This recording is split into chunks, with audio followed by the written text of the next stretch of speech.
Today I'm going to review my three favorite stocks.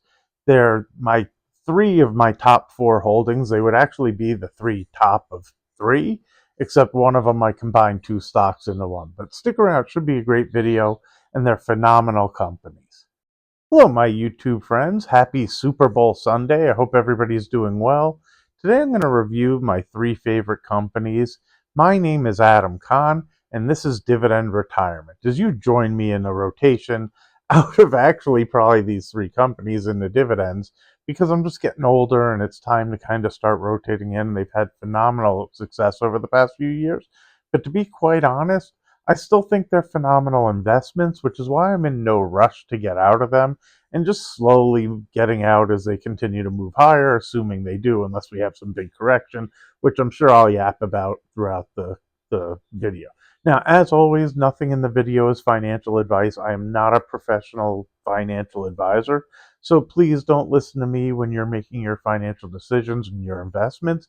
You need to do your own research, maybe even reach out to a professional financial advisor. Anything along those lines would be great. In fact, even me, who does all of this myself, I outsource some of it to a professional financial advisor, mainly because I think I've talked about this before. A majority of my investments is what I put in my quote unquote set it and forget it account. And the reason I call it that is I set the account into stocks that I love and I just kind of forget it and leave it alone because I think they're great companies and I don't plan to sell them anytime within the next 5 years. Now, things can change, so I don't mean that the wrong way.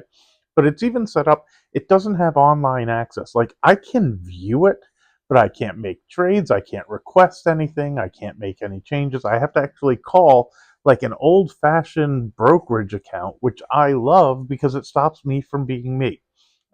I really want to think of it as stocks that are in a safe deposit box that I don't bother doing anything with.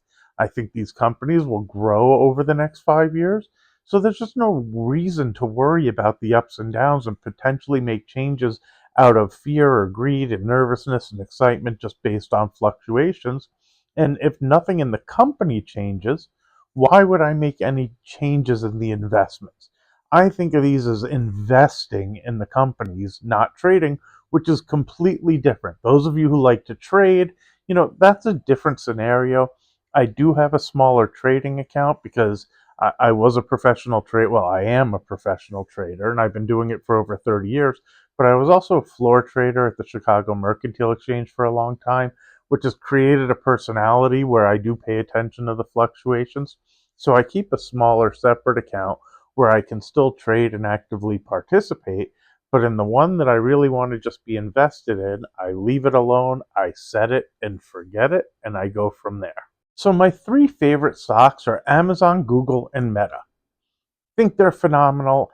I'm amazed at their valuations considering how much they're continuing to grow. And I even think that the pullbacks that some of them have had recently are creating a good opportunity to get in at a good valuation.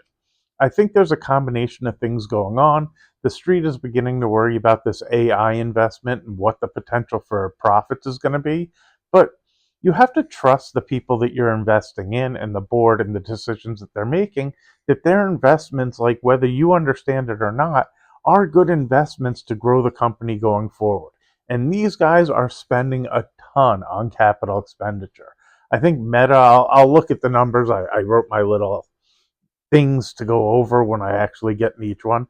But if I remember correctly, Meta is spelling like spelling. Oh my god, I like leaving bloopers in. I hope you guys don't mind. I think it's kind of funny when I screw up, and it shows a reality versus just constantly edit.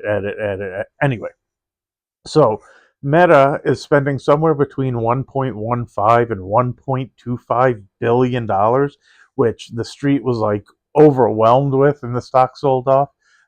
Then Google comes around and they're announcing that they're spending somewhere between 1.75 to 1.85 billion dollars.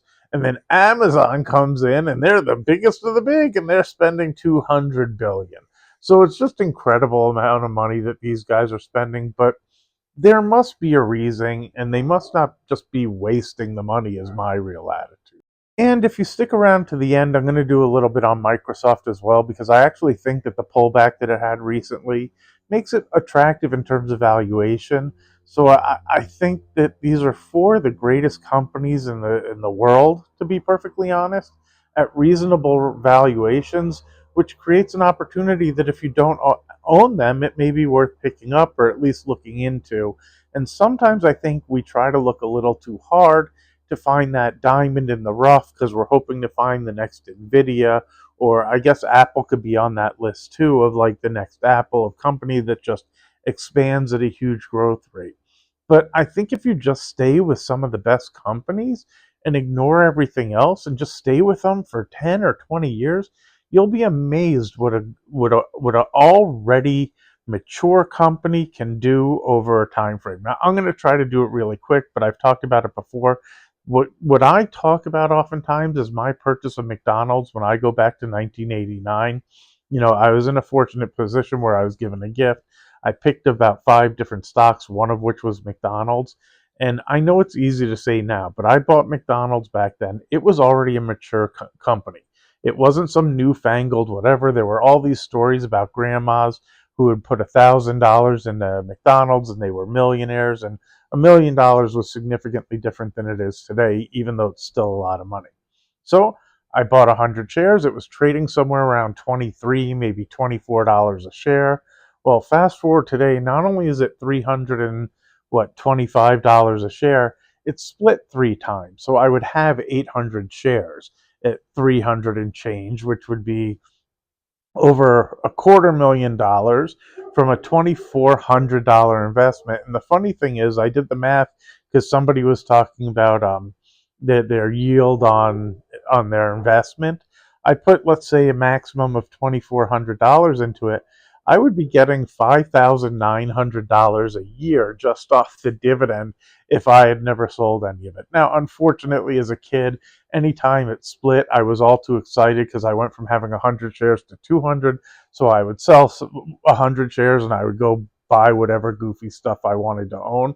So I kind of look back, but it gives a real glimpse into what leaving money into the market for 30 or 35 years can do on even a small investment, and how compounding over time is the real way to make money. There's an old saying of time in the market is more important than timing the market.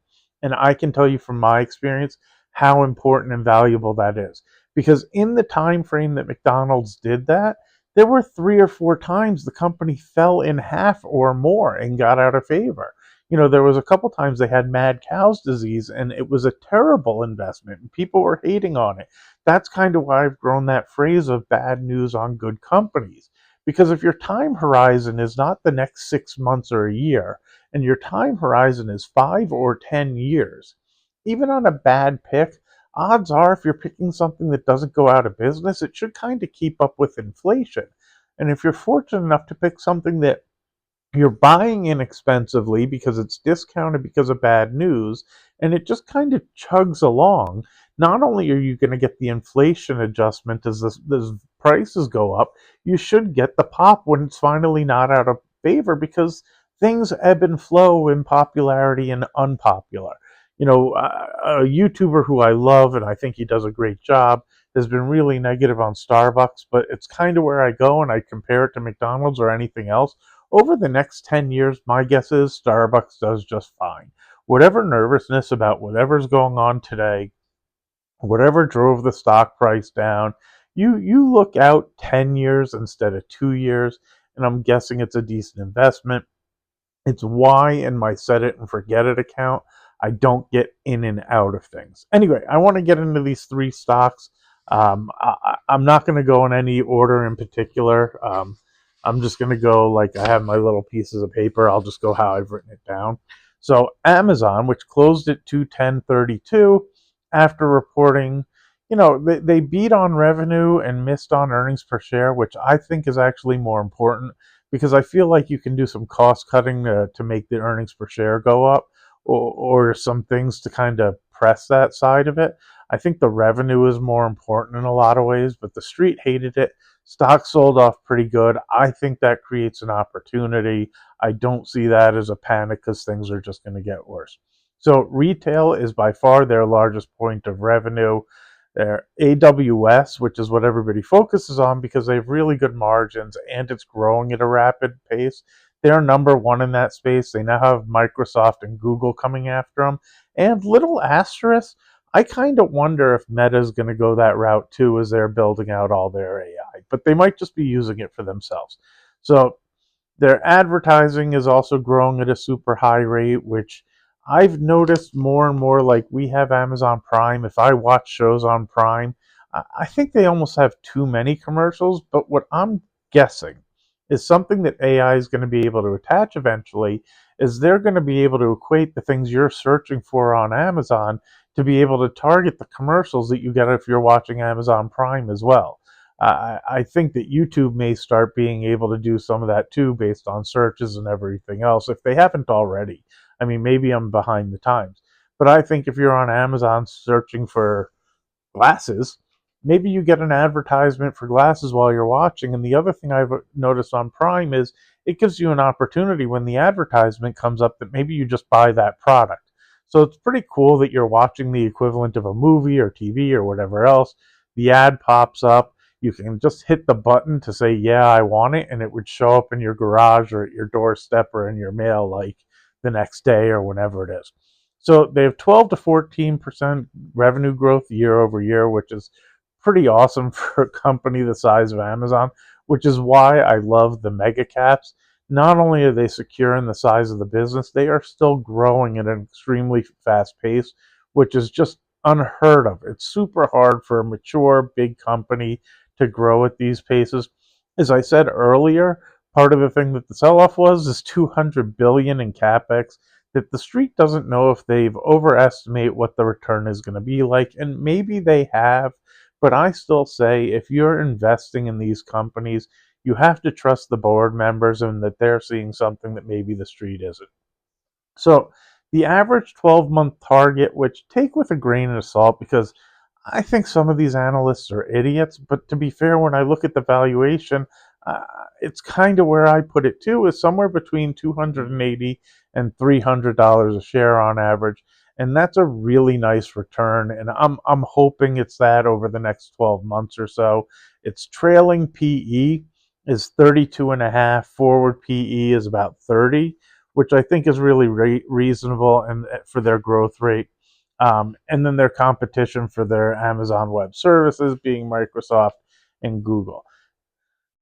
Amazon's a beast. I think it is just one of the best no-brain type of investments out there.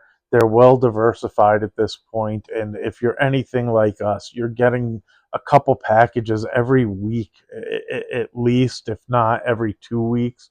And I know some people that are getting things delivered to their house daily. They do their own delivery. They have avenues where they're able to expand the business. Um, I think they're just such a great company. So on to number two on my list, which is Google. And it's not really on the list, it's just the orders of my pieces of paper. So Google closed this week at $322.86. Now, they beat on top and bottom. The street didn't really see it so negatively. It really was looked at a little bit more positively, but the stock still sold off pretty good. But the thing about Google is it had a huge run up going into the earnings. So it really is no big surprise to me. And of the three, it's the one that the valuation is still a little stretched because it was so negative when the talk on the street was that search was outdated, that OpenAI or ChatGPT, which people think of it, is just going to blow it out of the water. Then it reversed and it was like, oh, Gemini is now better than ChatGPT, and it shot the other way. I do think a little of that is both extreme on both sides and a little overstated to the downside and now a little overstated to the upside. Because when the CEO was talking, when the negative news was out, kind of saying like, guys, growth is or search is still growing at a phenomenal pace. And just because ChatGPT is coming around doesn't mean it's the end of our search, our Software? Yeah, I guess search software. It doesn't mean they're putting us out of business, and there's room for all of us. I also had faith that the Google engineers are pretty friggin' good at what they do, and they'll be able to come up with solutions and competition and everything else. It's going to be very hard for somebody to just come along and just put their business out of business. Now, that being said, search is still 70% of their revenues. Yeah, that's crazy. I didn't realize how big a portion of their ecosystem it was, because between YouTube and cloud and all the other stuff, I didn't realize it was still such a big priority. But of course, my favorite platform, YouTube, which it's kind of funny how I've watched it play out. Part of what I like about Google is YouTube, and not just because I like the platform, but because I see the future. My son doesn't really watch television the way that we did, and he's consistently on Google and uses some other, or YouTube, and uses some other platforms as well. Well, that got me to start looking at it, and now, similar to him, I don't really watch TV anymore. My primary form of content, what I think of as TV, is through YouTube. The only thing else I do watch CNBC, but we've gotten rid of cable and I get CNBC directly and I can watch it on my phone, my computer, and everything else. So either I'm watching CNBC, which is sort of in the background, or I'm on YouTube scrolling through things, and I'm watching a lot of financial channels, to be perfectly honest. I love some of these guys, and some of them I don't. For the most part, I love the guys who are really reasonable, talk about valuations and everything else. And I hate the ones that promise, double your money every year, because I know that they're full of it.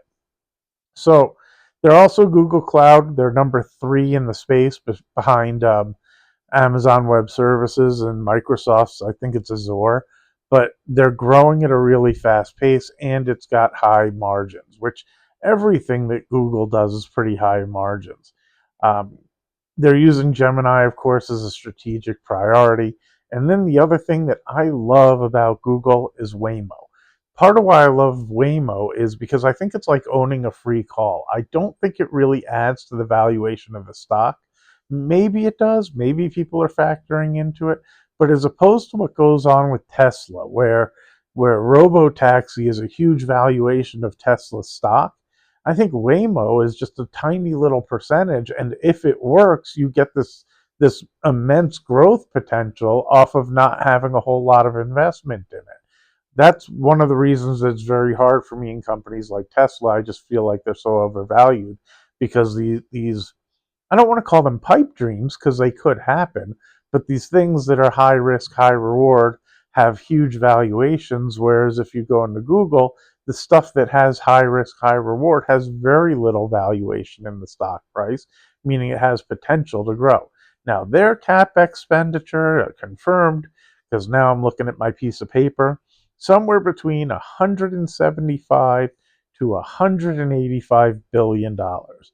Now, it's kind of funny because Meta has gotten beat up on CapEx for so long, and now the other ones are coming along, and they're all getting beat up on it.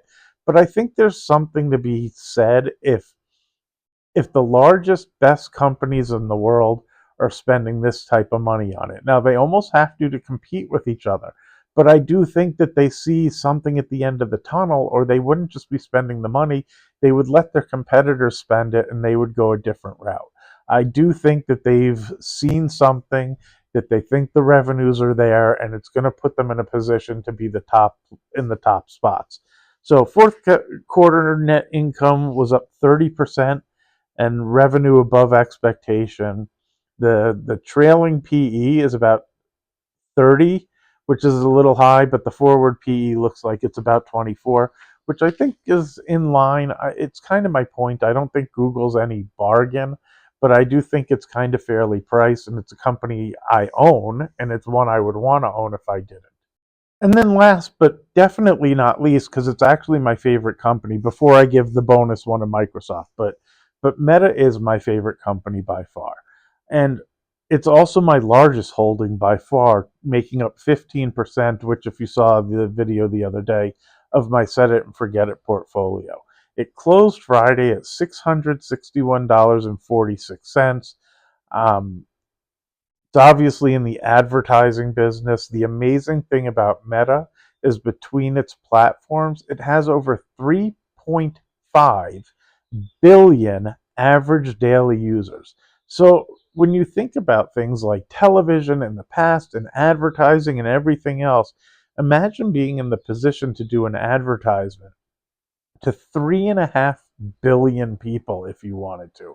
On top of the fact they're using the AI to be able to target who they're actually advertising to. So I had a restaurant for a long time, and I can tell you, as somebody like I had this tiny little 1,400 square foot pizza Italian deli, and I could send out an advertisement. And I don't know if you can still do the same thing. I know they had to make changes, but I could target people who like food in a 2 to 3 mile radius from the restaurant, and I could even like narrow it down to whatever I wanted to if I could. And when I tell you the results that I got using the advertising on Instagram, like I could see it in the store. If I did other advertisements, if I did those mailers or something else, sure, every now and then somebody might come in if I sent a coupon out, but I really didn't see it coming into the store the same way.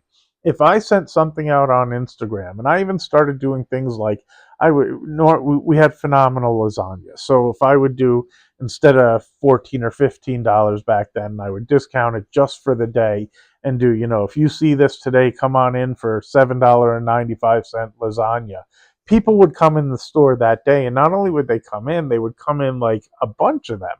And same if we had this pizza zone that was a combination of a pizza and a calzone, like it would fold over on the end. And anyway, we would put up things of that, and people would come in and they would order the thing that we did the video of on Instagram that day. It was really amazing the results that it had. It's part of what I love about Meta is I don't know any other platform that for small business even can get real results, and they can actually see it like same day, next day. It's a phenomenal platform. Um, and they make zillions of dollars. Like they do really well. So 3.5 billion daily users. They're using the AI for the ads, which I'm guessing if you have a pizza shop and you use the AI, they can hone it in a way that you don't even have to do the trying to guess and hitting the demographics that you want. The thing that they've had trouble with is the Reality Labs, Oculus, and his whole future for the metaverse, which is where the new name came from. It's a large spend that hasn't had the results they were hoping for. The interesting thing is my buddy Steve said he went down to one of the casinos recently, and the line for Meta, and I didn't even know they had physical stores. I'm like, what are you talking about? The line for Meta? He's like, oh yeah, they have a store. And I'm like, what does Meta sell at the store? He said the line was for the Ray-Ban glasses. And he's like, and it was out the door. Now, I had no idea there was that much demand for it. And it's kind of funny because he said something that I had said to my wife's cousin, because my wife's cousin works for Oculus. And I said to him years ago, but he's not, I don't think he's entrepreneur where he thinks of like, hey, maybe we should try this. But I was like, John, you should talk to your boss about trying to do a phone from Meta to compete with the other phones. Now, Android is not the greatest. It's been, like, in my mind, it's a bit of a flop, even though it does okay. But I kind of think between their WhatsApp and everything else, like, when I travel and go to other countries and see how the phone's used, I can envision, because, one of their complaints is they spend so much money to get their app on the other phones. Like if they had their own phone and it was a good product, maybe even they take a loss to get it into people's hands. You can use WhatsApp to communicate all across the world without paying additional fees. You can also use it as a payment system. Like there's so many revenue avenues that they could go. Yeah, anyway, that's just where my brain went. Like when they talk about the metaverse, I saw it. Like I see the vision, because to me, being able to go to school with somebody like, let's say, Mark Roper, I don't know if you guys know him, but he's a phenomenal science type of guy that's super fun, does all sorts of neat experiments. And I think, what if 10,000 kids could go to his classroom using an Oculus or something and be able to take tests that get graded from whatever? Or maybe it's not even tests. Maybe it's just a way to go to the science class and learn. and it's in a much more fun way. And if you live in areas where the schools aren't so great and kids are getting in fights, there's bullying. The only thing I worry about is there's something good about the social aspect of kids going to school together and learning together. And so I saw the vision of the metaverse, and I even like imagine Super Bowl is today, right? Imagine having the opportunity to buy seats, and it would sell the same way. You might have to pay more to be on the 50-yard line, but you know what? They could sell 10,000 50-yard line perfect location seats, because it wouldn't matter if I'm sitting in it, you're sitting in it. Like, we're not sitting on each other's laps. We're just putting the Oculus on. And then maybe you could even buy some really inexpensive seats for $10 and be at the top and feel like you're at the Super Bowl. Then during the half times and everything else, or maybe in the middle, there could be little advertisements for whatever company, like Domino's, and maybe you order Domino's at the halftime or whatever it is. Creating this ability to be real time live in the sports arenas, feeling like you're there, turning around, seeing people next to you, the guy walking by. Maybe that's what it would be. Instead of a commercial, maybe a guy is walking by saying, "Order your pizza," the same way they would say, like, peanuts, hot dog. Anyway, like I said, my brain goes there. But I saw the metaverse. It didn't really work out. It was a huge spend for them. But I actually saw the vision, at least I thought, of what they were doing. Anyway, let's see. What else do I have?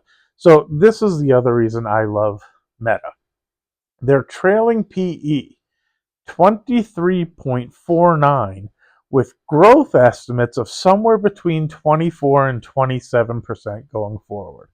I think the reason that Meta is so discounted, because to me it's discounted.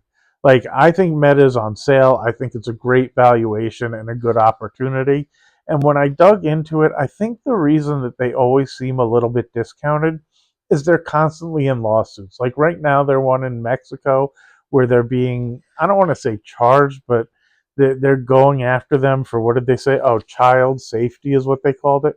And I get it. I mean, I don't know that it's Facebook's or Instagram's responsibility on one level, but I also do on another that they should be monitoring and making sure nobody's doing anything inappropriate, which I think they already do. But I think it really delves into children using it too much and what they're doing in the communications and things like that. Um, I still see it as a super strong buy. Oh, and one of the things I loved is they estimate that the PEG ratio is somewhere between 1 and 1.3.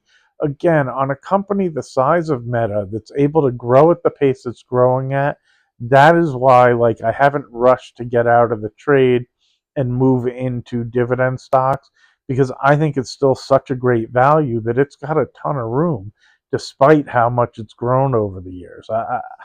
And they're the ones spending the least on capex, even though they constantly get beat up on it. Somewhere between 115 billion and 125 billion, which the numbers are mind-boggling. It really is amazing. Anyway, real quick, let me go into Microsoft, because I do think after it fell after their earnings, it's actually gotten a decent valuation. Its trailing PE is now around 25, which is pretty low for where Microsoft is, and its forward PE is somewhere around 21. Now, their PEG ratio is still a little bit on the high end from what I saw, if it's correct, at 1.6. But Microsoft is a great company. It's enmeshed in a lot of things. Like, once you're using it, it's very hard. If anybody sends you anything, you can't open it sometimes. Their annual costs are pretty reasonable for what they offer. And from my standpoint, they pretty much are what makes your computer run. So I think these are four of the greatest companies in the world that I actually think are pretty reasonably priced right now with the market pullback. I am not super doom and gloom. I know some of my videos might have been a little bit nervous recently, but I do get emotional, which is why in my set it and forget it account, it is not at my hands, because when the markets move, I might overreact for these things that I think are great companies, and I think they're still making tons of money. I don't see this big calamity coming anytime soon. When the markets drop, I do worry that there could be cracks in the system. I talked about that in other videos. I do worry, like if Bitcoin reverses and starts going back down again, that it could pull down other things. The thing is, when I looked at it reasonably, even though Bitcoin fell pretty far, the market didn't fall as far as I think it should have if it still had that big of an impact in the economy. So I think Bitcoin could potentially fall a whole ton, and the metals, and the stock market still end up just fine. And I think that's really based on earnings and everything else. Anyway, if you guys can check out the other channel on Tuesday, I do an 11 o'clock Pacific time live. I love the platform of the live. It's investing with Adam K, and I'll try to remember to put a copy of that in the description, and maybe I'll pin a comment as well. Um, I'm trying to gravitate towards this new channel that I'm building. So eventually I'll be doing the lives over here and the other way around. Um, but I have more people who follow that channel, which is why I do it there. But maybe in a few weeks I'll switch over. Anyway, I love the live platform. I don't have a ton of people who show up, but that's cool too. I mean, I have to tell you, I only have like 40 some odd followers at this point, and I'm really excited about that. That might sound silly to some of you, but I'm very excited to see that happening. And I got 50 views on one of the videos, and I can tell you from starting in other times, based on just a guy who turns on his phone and starts recording, that's really good for what I was hoping for. And do me a favor, if you've actually watched this long, say something in the comments about, I watched that long. I will be floored and amazed, and I really appreciate it. Anyway, I'm excited to see it growing on Tuesdays at 11 o'clock. I do the live. I like it because you guys can ask questions right there and then. I do it inside instead of outside, so I have the computer in front of me. If people want me to take a quick look at a stock, I can. I generally use ChatGPT along with my E-Trade. ChatGPT gives great information, just a broad base on what they think of the companies, and it's where I got a lot of the stuff that I talked about today. But then E-Trade really delves into the numbers, and I can get the financials and see if insiders are buying and selling. But I kind of have it there at my fingertips. As I said in the beginning, not being a financial analyst, part of why I talk about the same companies all the time is this is my outlet for where I talk about the things that I pay attention to. And I do not watch 500 different tickers. I mean, I really keep an eye on 10 or 15 of them. Now, I have 30-ish or 32 in my set it and forget it account, so I am aware of them.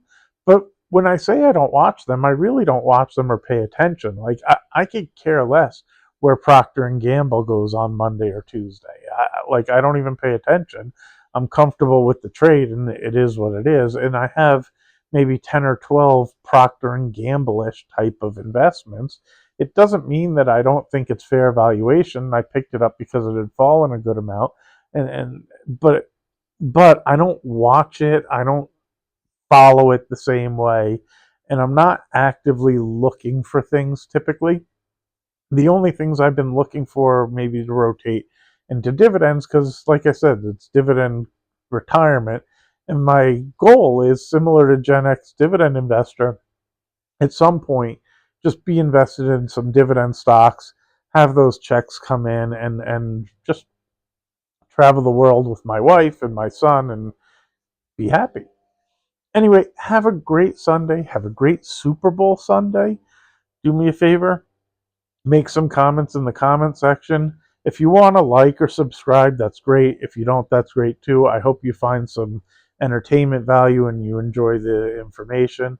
Not financial advice. It's not just like I say it as a disclaimer, but I really do mean it because you have to personalize your own investments. Part of what I love about the markets is you can make them fit your goals.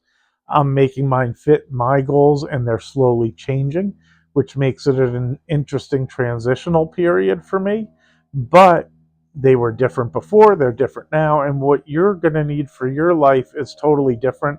It's part of where a professional advisor can help because they can sit you down, discuss your goals, try to gear your investments towards it. And some guy on YouTube just does not have the insight to your situation well enough to be able to give great advice. So it's a disclaimer, but it also is the reality. Anyway, enjoy the game. I'm going to try to get this edited. I'll probably post it after I don't know. We'll see what I do. Have a great day. Bye bye.